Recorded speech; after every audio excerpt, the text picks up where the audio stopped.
Oh, this is terrible things happening here. Get closer.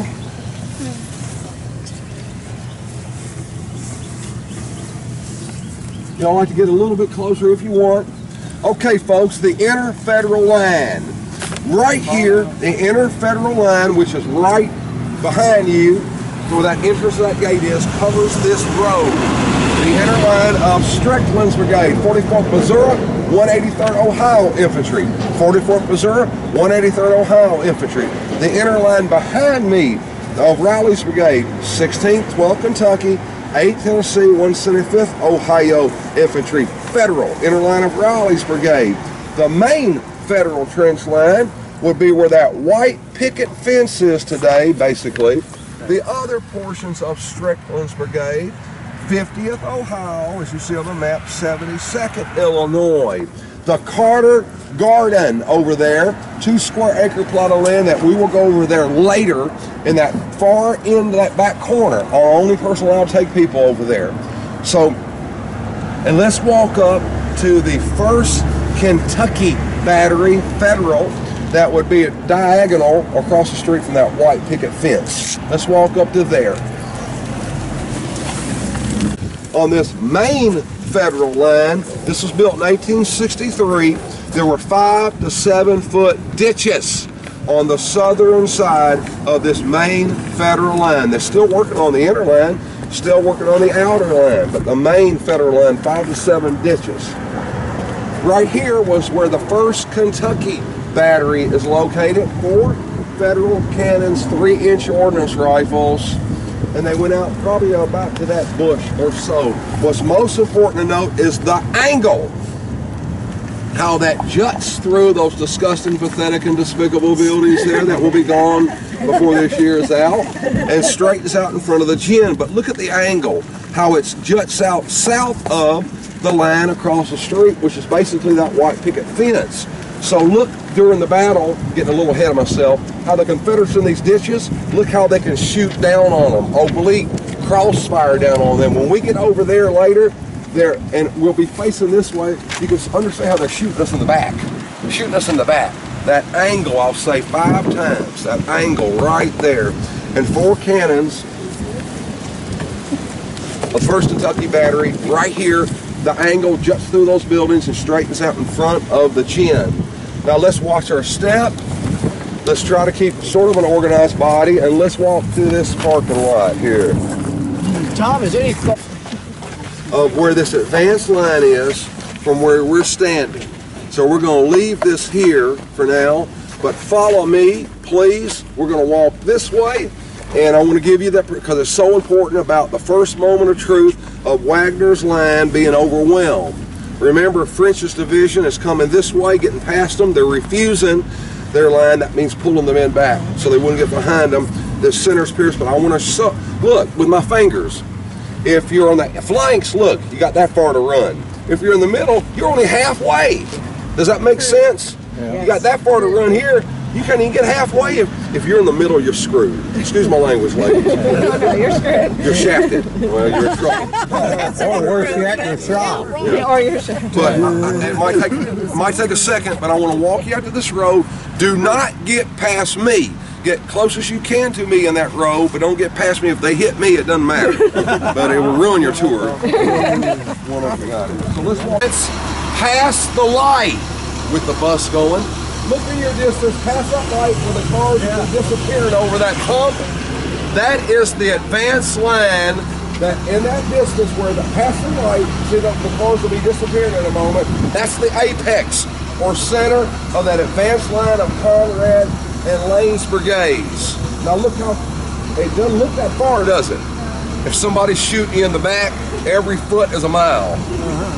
And as you know, they're being flanked. The center is pierced by Granbury's hard-hitting Texas Brigade, and now it's a half-a-mile race. It's a stampede. It's not a withdrawal. It's not a retreat. It is a blue wave running for their lives, coming toward the federal main lines, and we'll point it out in a moment where they are. What do you think the Federals are thinking as this mass of blue is running toward them? They're yelling now, hold your fire! Hold your fire! Don't fire! Hold your fire! As this mass of blue is running toward him, behind that a triple mass of gray.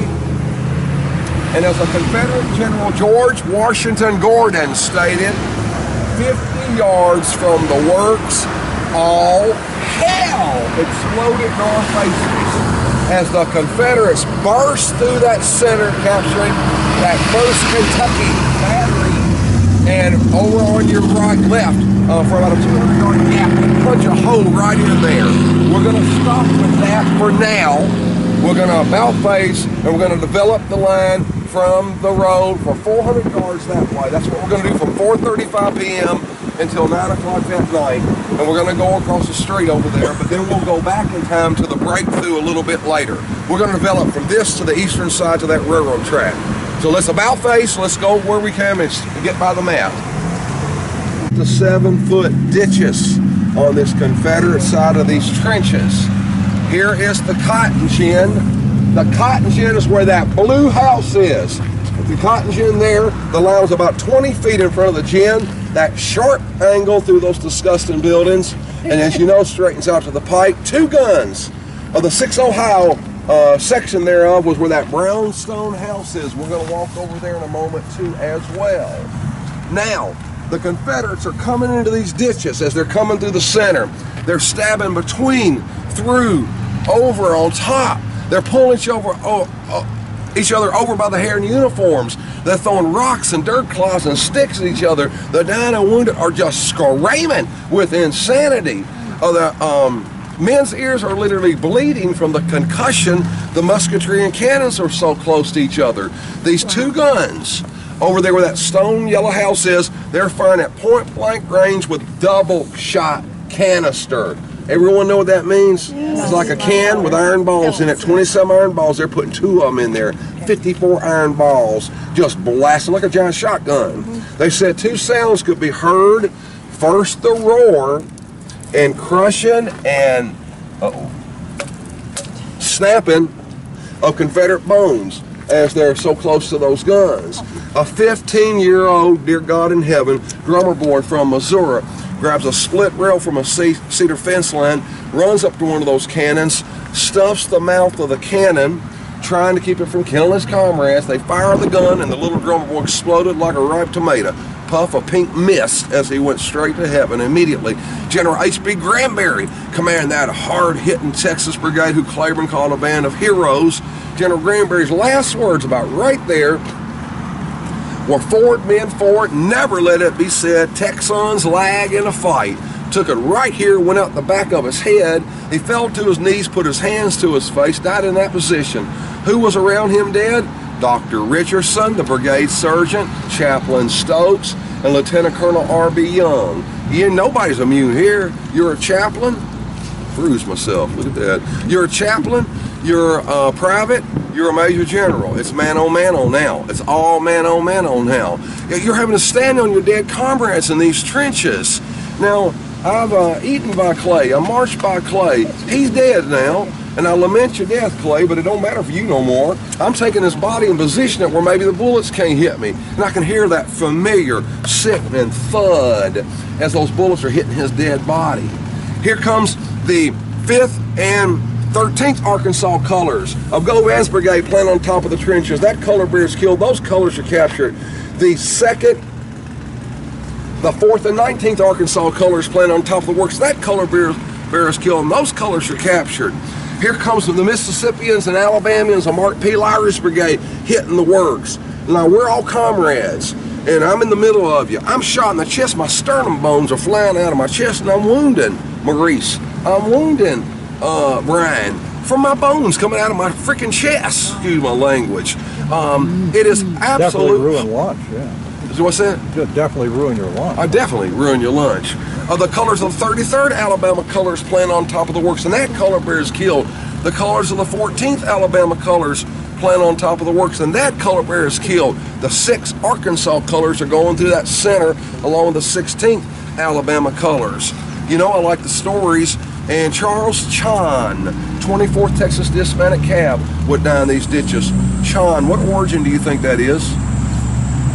Chinese. He's from Shanghai, China. He's buried in grave number 66. I'll show you his grave. I know the descendants from LA, California today. He was captured at Arkansas Post. He went to Camp Douglas, exchanged, fought at the very end, killed right here. Jackson Hawkins Griffin. He fought at San Jacinto. He was 46 years old. He's going to the Alamo, fell before he made it. He would die in the ditches. Captain Navarro and 7 Hispanics. Latinos, Spanish Americans, Mexicans, I don't know what to call them nowadays, but they would die in the ditches as well. Ali Bastra, come from Cadiz, Spain, with Granbury's Texans would die in the ditches.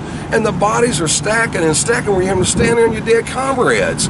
On the federal side, if I'm at the front, 4 or 5 people behind me and I'm doing this, pow, taking the rifle behind me, pow, taking the rifle behind me, pow, taking the rifle behind me.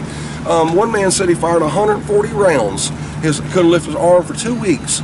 Casement's brigade, this line veering back, would be just over there as the Confederates are sweeping toward his line. This is profanity, not vulgar, and I'm not taking God's name in vain too, by the way. But I warned you about